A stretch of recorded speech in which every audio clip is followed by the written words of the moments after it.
In at number 10, we have got the Mewing, and there's kind of one main reason at why I'm putting this creature on this list, and it is that it's such an insanely fast travel mount. It is just inherently very OP in nature. Like, you look at this creature, you think of this creature, you think of really speedy travel mounts, and that is just an OP feature in itself, being able to travel around the map with that speed without having to go into creative mode and all of that stuff. And that's not even an option if you're playing on a server. That's only really an option on just a general single player server, and you probably wouldn't do it anyway because it kind of ruins the fun of the game. But still, just I was needing something to compare it to, and although obviously it's not going to go as fast as someone flying around in creative mode, it is going to fly faster than someone in a tech suit, and it's a lot easier to get than a tech suit because you only need to be level 19 to get the saddle for this thing, and then boom, like one of the easiest tames in the game. Just trap it before you actually start knocking it out. That kind of goes for most flyers though, or even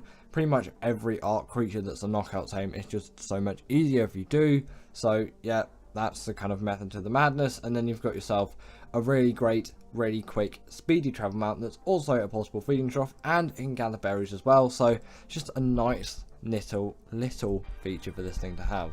Next up, we got the Thyla, and this thing kind of works for both PvE and PvP players alike out there. This creature really does pack a huge punch in damage department. It also deals the bleed ability, and it can scale any kind of wall or vertical surface, making it a prime creature for raiding people's bases on a PvP server or just in any given PvP scenario. They're also pretty decent on SOTF as well due to their high mobility, and they're not too difficult to tame on SOTF either, or really just not too difficult to tame in general. The only real difficulty is the biome they spawn in, as the redwoods can not be the friendliest of biomes pretty much all the time unless you're extremely lucky, so you always do have to be careful for these things, and like microraptors and all of that. And there are loads of things that want to kill you in the redwoods, but you know, at least Thylas do spawn there, and you can get a lot of great use out of these creatures. So I really do recommend taming one, and I really do think they are extremely OP. The only thing that could make them even more OP is if they were actually allowed into bosses, because when these things came out, they were seen as too overpowered, so then they didn't get the ability to go into bosses. But now with some newer creatures, it's kind of a little bit outdated in the sense it's actually why the Giga is not on this list. It would have been. This was maybe like 2020, 2019, 2018, but that creature is significantly more outdated nowadays than the Thyla, so, you know, that's why that creature is not on the list, if you were ever wondering at any point. But you can see actually this bleed ability in just a second here. I used to not really know what it did.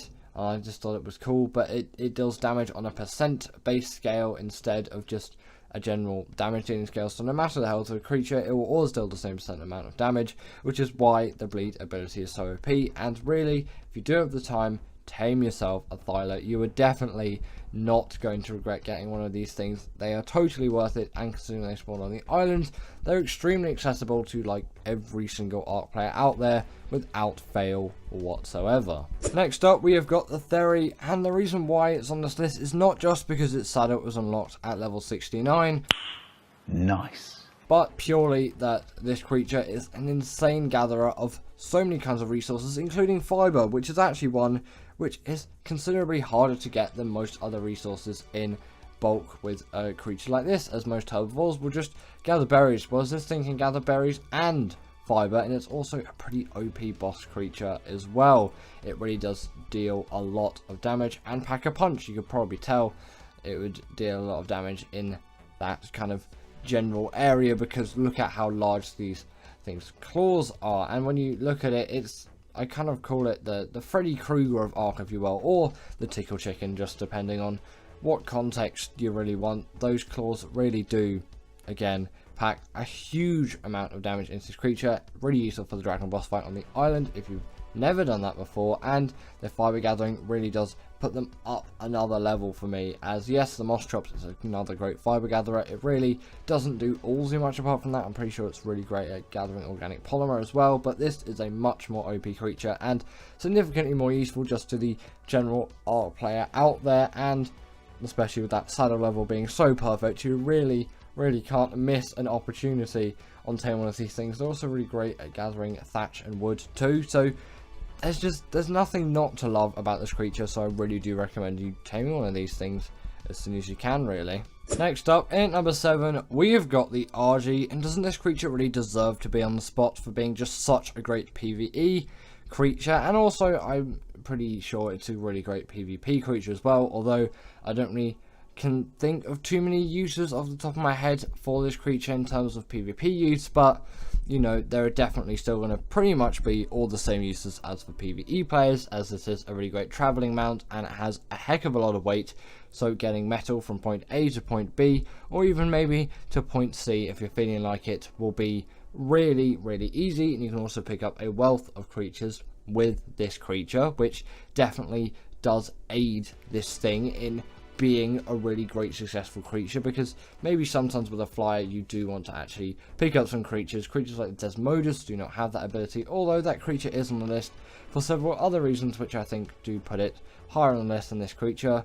It also does have a portable smithy as a saddle, so if you ever break a metal tool if you're out farming, well, the RG can just simply help you with that, as long as you have some metal ingots that have been smelted. Of course, you can't just use the normal raw metal, if you didn't know that already. I'm sure pretty much all of you did. There's not really a point to me saying that, but you know, just might as well, because I'm sure someone's done it before. Then you can easily repair all your metal gear, and they also do regen as well. If you quickly kill something and then eat that dead body, then you get a really nice quick regen buff, which is actually, it's pretty useful, and it's a lot more useful, and you'll use it a lot more than maybe you'd expect. Next up, we got the Argentavis, and doesn't this creature just objectively have to be really OP? It's a hugely massive carnivore capable of doing a lot of damage. And I also was going to consider putting the Titanosaur and things like the mech on the list as well.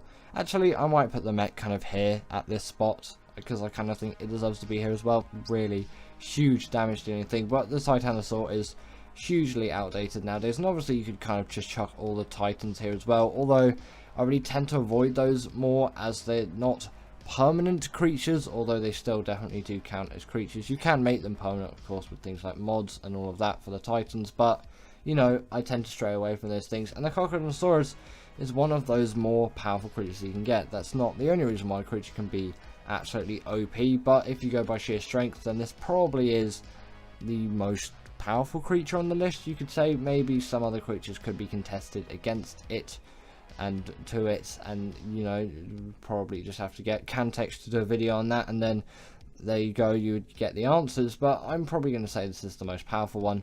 It's somewhat more difficult to tame than the Giga because there are a few more steps. I have a guide on my channel. I'll put it up here if I actually remember to do it. Otherwise, you can just search that. It's not actually too difficult. You just have to be aware for some things, because it can go quite horribly wrong if you don't do it right, and you're just going to be wasting a lot of time, which you know you probably don't want to do. But once you do have one of these things, you really are going to enjoy it. In at number 5, we have got the Shadowmane, and this creature is here because it is just so jam-packed full of abilities. You really can't deny this creature's absolutely hugely immense strength when it comes to pretty much anything in the Ark space. It is basically uncontested in size and mobility and all of that. There is kind of one other creature which is in the number 3 spot actually, which personally I think it's really OP, but that's for a slightly different reason. But when it comes to maybe pure mobility, this does have a lot more. Like, just look at how high this thing can jump. It also does have the hydration buff, which does play a huge part in having a really OP creature. If you have buffs, the Megatherium is another great shout as well, although not on this list. It definitely wouldn't be more OP than some of these other creatures. I think that creature is actually, yes, still while OP, maybe not one of the most OP, although you could easily put it on this list and have people agreeing with you. You actually may want this thing to be on the list, so I guess I give it a quick mention here. The Shadowmane is just so packed full of abilities though. It's got the hydration buff, it's got pack buffs, it's got all of it. It can charge it for damage over time, and it even has natural armor. It really is a great OP creature. Next up, we have got the Reaper, and this thing kind of just had to be here, didn't it? When you think of it, it is just such a big, bulky, huge creature capable of so much damage. Is actually kind of a little bit absurd when you think of it, and it also really does fit into its map very well, but that's not what we're talking about today in this video. We're just talking about a creature that purely deals a lot of damage and also just has great mobility and is generally a really well-rounded creature which is capable of a lot of things.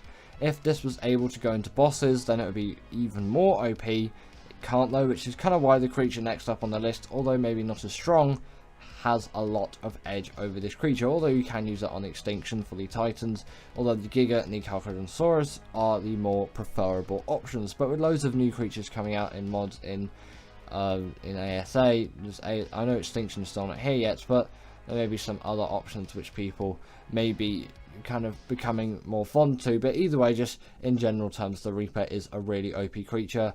Taming one on Arboration feels like an absolute slog, but a slog that I'm worth going through, and on Gen 2 it's ridiculously easy. So if you don't feel like spending an age going through a huge slog, then tame one on Gen 2 and they're really easy. But once you do have one, you really do feel on top of the world, especially if you do it on Arboration as a process. It's just significantly harder to get it done as on Gen 2. The actual process of taming is obviously the same. And in at number 3, we have got the Dinopithecus, and this creature literally does bleeder damage to bosses, which is kind of the main reason why it's here, as that is an ability which no other Ark creature has, and it really does make this thing a hugely more OP creature. The fact that it can deal percentage based damage instead of just raw based damage to boss creatures, it's an insane thing to have, and you can grip onto them and all of that, and it's just an insane ability to have. Really, it feels like an absolute cheat if you go into bosses with the Dinopithecus, because obviously you're also going to go with the pack as well. You're going to have pack buffs on top of it. There's just going to be buffs everywhere, and you're going to melt through those bosses so quickly. Obviously, don't do the Titans on Extinction with the Dinopithecus, but for everything else, these things work really well, and maybe not the Moda actually, because they're not particularly very good underwater creatures, although they still can do a little bit. Just, you know, maybe that's not particularly what they were designed for, so probably don't bring them to the Moda fight. They'll probably drown anyway, so really, I wouldn't try that whatsoever. I don't really know why I'm trying to like convince you to not use these things for the Moda. I'm pretty sure you weren't going to anyway, but you know, I guess that segment happened. Also, these things take no full damage, which is a nice thing, so you don't have to dismount just before you hit the ground, no matter, like, no, when you fall from a higher place. Sorry, I don't know what sentence was trying to come out there, but that's never going to happen again. Either way, these things, great mobility, and although maybe their parkouring skills isn't quite as elegant as the Thylacoleo solution, I still really like it, and it works, and once you get the hang of it, it really does act quite well. And at number 2, we've got the Desmodus, and this creature just kind of has to be here because it can go, no, we're not going to talk about that. It can go invisible in the night. It's not why it can go OP. My brain is in a muddle. The reason why is because Sanguine Elixir exists, it's a blood bag farm, and you can also pick players off riders with this thing, which is absolutely OP for given PvP scenarios. That's why it's not because it can go invisible in the night time. I can't even show you that because I recorded all this B-roll on the Wasteland biome, and then I realised that you can't set it to night. I probably should have gone to the Snow Dome or the Desert Dome, but I didn't. So, you know, but at least you know it exists. These things can also just grab onto walls, like the Tapijara, which is a nice thing. Just don't press E or the dismount button when you're like this. Someone's done it before. Press space or whatever the equivalent button is on console. Not really sure, but, you know, these things, really OP creatures. Sanguine Elixir, absolute cheap for tames. A third of it done like that with a click of a button. And obviously the fact that you can pick people off riders with this thing, insane. Really great for PvP scenarios, and it's also really quick as well. And in number 1, we have the Rhyniognatha, and the reason why I say this is the most OP Ark creature is it really does feel out of place for just what it can do. The fact that this thing can pick up Rexes and Paraceratheriums and all of that just kind of seems a bit out of this world to me, and although they're really useful in ASA at the moment because cryopods don't exist, still they feel really out of place in the general Ark game to me, and kind of maybe too far out of a league that they really shouldn't be going into. And personally, from my opinion, I would like to nerf the Rhyniognatha because I find it way too OP. Personally, also on ASA, I think it should be a little bit rarer. Not quite as rare as it is on just general normal ASE, as you can barely even find those things, but still, on ASA, I feel like there is a little bit of an overspawn there. And you may completely disagree with me on this, and you're happy to, and you can comment down below your thoughts, as I'm always happy to hear your thoughts on creatures like this. But personally, I come from a much earlier stage of Ark playing, from like 2015, 2016, 2017, etc, etc. going onwards. I did start playing in 2015, so I've been playing Ark for absolutely ages now, and I kind of really like those primitive feelings of the game. Obviously the game has to evolve, and generally it will kind of just get easier, and there'll be some new, cooler, more OP creatures being added as the game progresses, but I feel like this is a huge step too far, and I don't really know what the Thylacoleo, I think it is, will be like on Scorched. Maybe that will be even more OP than this thing, and I don't really like the way that this is all going, but it does seem to be quite popular with the general Ark player base, so I guess it's a working marketing solution for wildcard and snail games and those kind of people. But also with the like expansion pack, like extra creatures as well, that's like even more OP. I really don't like the route that it's going with these kind of creatures. Again, you're very happy to disagree with me, but personally I think the Rhyniognatha is too OP, and currently I think it's kind of the most OP Ark Tame out there, just no questions asked. Personally, really not a favourite of mine, but you know, that's my opinion on it, and I still do think it is a great creature. I'm not dissing it for any of that, just personally like way too OP. Hello and welcome, and in today's video I'm going to be showing you the top 10 most insane Ark Tames because I just love them so much. So in at the number 10 spot, I've decided to put the Argentavis, as I find this is just a really effective traveller to get around the map, and I really do like it for all of its element of speed. It really does have a lot going for it in that aspect, as you know, a creature like this and a Dinopithecus, that's another creature which I quite like, following the similar niche to this creature, because they both travel with insane speed. But I just prefer the Argentavis just from an ability perspective, and getting element is so easy on a map like Gen 2. It really isn't that expensive to do, and I just love the creature. And I also find the tame methods a little bit simpler as well.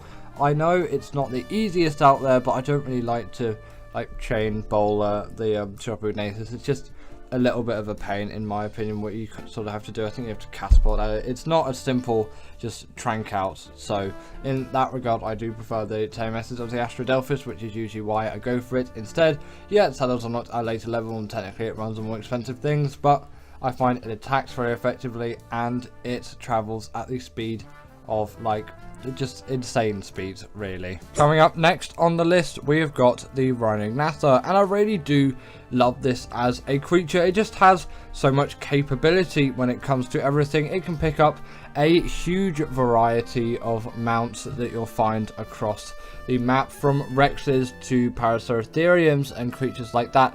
It's honestly insane what this can do in that department. You really wouldn't expect it, especially from a creature of this size, because there are some bigger flyers out there that still can't carry as much as this thing. Although maybe not my favorite tame, as it seems a little bit unbalanced in my opinion, I still really do love this thing, and it is, although an insane one, maybe not quite the one for me, which is why it's only going higher on the list. But I still really do like this creature. I don't want to be like, oh well, I don't really like this creature at all, because that just simply wouldn't be the truth. I really like this creature for all the elements that it offers, especially in its traveling capabilities. Its weight is great, its damage dealing is great too, and I really do attribute it for that. It does a very great job of it, and generally it is just a great mount to have around, and the tame method isn't too difficult. Coming up next, I've decided to put the Therizinosaurus, as this really is the most insane fiber gatherer out there for me. I love the fiber gathering that this creature offers, and of course its shadow was unlocked at level 69. Nice. On top of all of that too, it is a great combat mount, and it doesn't just gather fiber as well. It is great at wood and thatch, and also any kind of natural material that you'd find of creatures like chitin, keratin, hide, and any sort of meat, as it can actually gather those, which can't be said about quite a lot of herbivores in the game. Obviously the moss chops is a great shout as well, but I feel like this is an upgraded one, although the organic poly farming isn't quite as good as on one of those. But I really do like this creature, especially if you're going for the dragon on the island as well. Strongly recommend these things, as the dragon has a particular disadvantage to herbivores, as it deals a lot of damage to carnivores with its fire breath attack, but not to those herbivores out there. In at number 7, I simply have to put the Crystal Wyvern, as I really do find this a very effective mount, and especially considering how easy it is to get this thing, at least for me, I really do think it deserves a spot. Yes, it is behind a level 60 cap, and you do need to knock out one of these crystal wyverns to get the primal crystal, but with a net gun it is ridiculously simple, and with the note run that level 60 is no problem whatsoever, unless you're playing on official, but I'm not one of those official players, and I think most people out there aren't really playing on official. Still like a little bit of a grind, probably about 2.5x is as high as I'll really go, which is basically just default single player settings. It really is not too difficult to get this tame, and you get that full wyvern experience with, in my opinion, better elemental abilities, which is why I really like this as an Ark creature. I find the Blood Crystal Wyvern is a favourite of mine. That ability that it has is just so much nicer than any fire breath or lightning breath or poison or ice or anything like that. And I've also heard the embers are quite popular among loads of you in the comments below as well, and that is a very splendid one too. Of course, this is a tropical one here because it sort of looks the most crystally. I think it's the nicest for the B-roll. Coming in next, we have got the Bloodstalker, and this is my all-time favourite underwater travel mount. I really haven't found anything better to do this same job. I just find it does just such a good job for what it is in terms of underwater travel. It is my favourite out there, and of course it is just a great travel mount all round too. But why is it so good underwater? Well, firstly, it can skate along the top of that, which is really just going to benefit it generally if it's trying to get out of some very sticky and dangerous situations. You can see all the aggros of the creatures, very nice in a not very visible environment such as the deep ocean, because really you can't really see down there at all. If you also have the scuba mask on, that kind of limits your field of view more than you'd probably want. And they actually deal a pretty reasonable amount of damage and are very mobile and sort of acrobatic in a way in the water. Same as on land too, I find they really do work effectively for land travel as well. That is sort of what they're more designed to do, but they definitely were designed with the underwater biome in mind, and it's the only real travel mount out there on Genesis Part 1, so considering there was an ocean biome on it, it really was made for all of those maps, and that's why it's such a good underwater traveller. In at number 5, I've decided to put the Baryonyx, as I really do find this an effective caving mount, and it's insane how easily you can get this creature, and also just generally how early on. I really have no idea when the saddle is actually unlocked for this thing, but I'm confident pre-level like 50 or at least pre-level 60 definitely for sure. With a note run you can easily get up to the level of this thing in, you know, a matter of like maybe half an hour even, or less than that. Note runs are really OP. And then you can head to the swamp biome. I've heard on ASA you can also just head to any rivers because the spawns are a little bit bugged. I don't know if that's intentional or not on the island, and you can find them there, but I would go for the swamp biome just as a general. And if you can find one on the outskirts too that's a high level, that is really going to benefit you. And if you can find one just in a random river somewhere, that is also generally just going to benefit you. They're great cavers because of their size and the fact that they are very mobile. They can jump around and they can deal quite a heck of a lot of damage, and their health is obviously good enough to withstand all of the creatures that you'll find in the cave. They're also great as an underwater caving mount too, due to their great swimming abilities and that stun attack, which they of course have, which can stun creatures up to the size of a Megalodon. Honestly, great tames, and if you haven't tamed one already, it's a must-have. Coming in next, we have got the Reaper, and really, would it be a list like this? Sorry, I don't know why I'm confused with that word for a second. Without the Reaper actually being on here, the King of Ab. There really is little better than it in terms of integrating itself into a map so well, and just with such a crazy cool design that I think we all really do know and love. It is stood the test of time for sure, and I'm still using these things quite frequently, even on maps that aren't Ab, because they are just insane killers of so many things. It's like the Giga on steroids essentially. The Kronosaurus is a great shout too, but I'm still really enjoying this thing, and I have been really enjoying this thing ever since it came out. I've only really tamed it on Ab as well, although I have done a bit on Gen 2 if I want to just get one quickly, and also if I want an R Reaper, then I'll use that Raj Clock method that he has. It's a really great video if you haven't checked it out already, and if you want a Reaper easily, I would recommend that. But if you never tamed one before, go on Ab and tame one the original way, like we ought to do it back in the day. It is far more rewarding in my opinion. And then once you get one, you feel like the absolute king of the world. Their model design is insane. They're basically just a xenomorph from Aliens, and yeah, they are really, really cool. In number 3, I simply have to put the RG, as this is just such an effective mount for all things metal gathering. And although it's maybe sort of seems a little bit weird to put it above the Reaper, but honestly this creature has done a lot for me, and it is insane. Again, just this creature is so great. Its saddle was unlocked in the mid 60s. I don't think it's quite that perfect 69, it might be like 68 or something, just out of that perfect range, of course. And they are great flyers and great resource transporters, you could say. With their insane weight reduction on metal, crystal, and obsidian, it's 50% at least. I'm pretty sure it's 50%, but I might have to check on that. But again, confident with that. They can pick up a wealth of creatures too. With an Anki and a Dodix, you really can farm like any resource that a pick or hatchet could farm. It's sort of insane really what you can get out of the use case of these things. They can also pick a secondary creature up in their beak.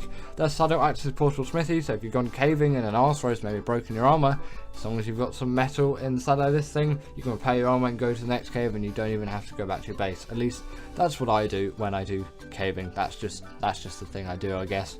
The regen buff, which they also have, always does come in handy in my opinion. If you are due to low, then you could simply kill something like a Dodo or a Listro, and boom, you eat that thing and you get so much regen. It is honestly a godsend. In at number 2, we have got the Mewing. This is really my favourite traveller out there, and honestly insane that its saddle is unlocked at level 18. You really can't find anything better than this at the level that you're getting it at, and really just better than it in general across the whole game, which really does home in the fact that the saddle was unlocked at level 18. It's insane.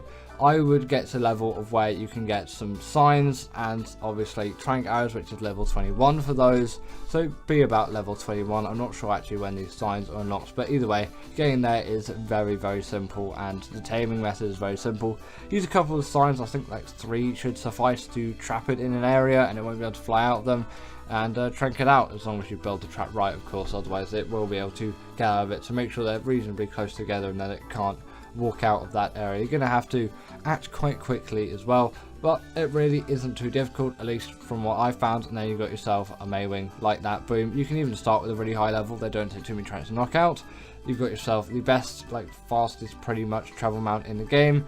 They also act as a portable feeding trough, they can gather berries too, and are reasonable swimmers as well, so they really do have a lot going for them. Insane their saddle was unlocked at level 18, it's honestly amazing. And in number 1, we've got the Dinopithecus. This really does have to top my list.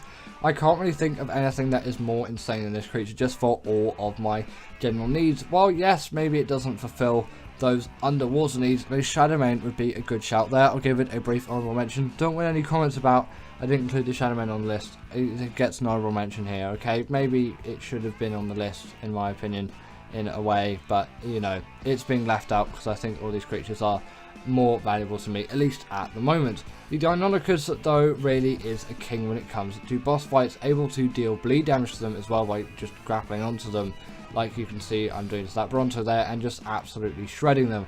Especially considering they have the pack buff on top of this too, there really is nothing which can go wrong. The boss fights will take barely any time whatsoever, unless there's a certain minigame to it, like the Gen 1 boss fights, which might not be the best fight to bring these things in, as their health can sometimes be not the best for the longer fights. But as long as you have some health mutations on these things, I think you should be fine, and I've done it with Dines before, so it is definitely very possible. That is on Alpha as well, I should specify, not just the puny Gamma fight, but all the way up to the Alpha. I did all of them. I've also done the Gamma fight with Carnos as well, but I find they don't really work as well when you get up into the higher tiers of that boss. You're not going to be using these things for the Moda, but that's just generally obvious, isn't it? They're great parkour gods too, and they take no fall damage. How you tame one, you go to the Chalk Cliffs biome and you steal an egg out of a Dine nest, and then boom, you've got yourself that Dine baby. Once you hatched it, then you're going to raise it. If you get a good breeding pair, you're all set. And give it up for our patrons, Ekaterina Puchkova and Karina Thorne, Dominic, Macy Jewski, sorry about that name, and everyone else that's on this list. All the people I've mentioned are paid members, and if you feel like that's something you want a shout out at the end of the video, go join the Patreon or become a paid YouTube member.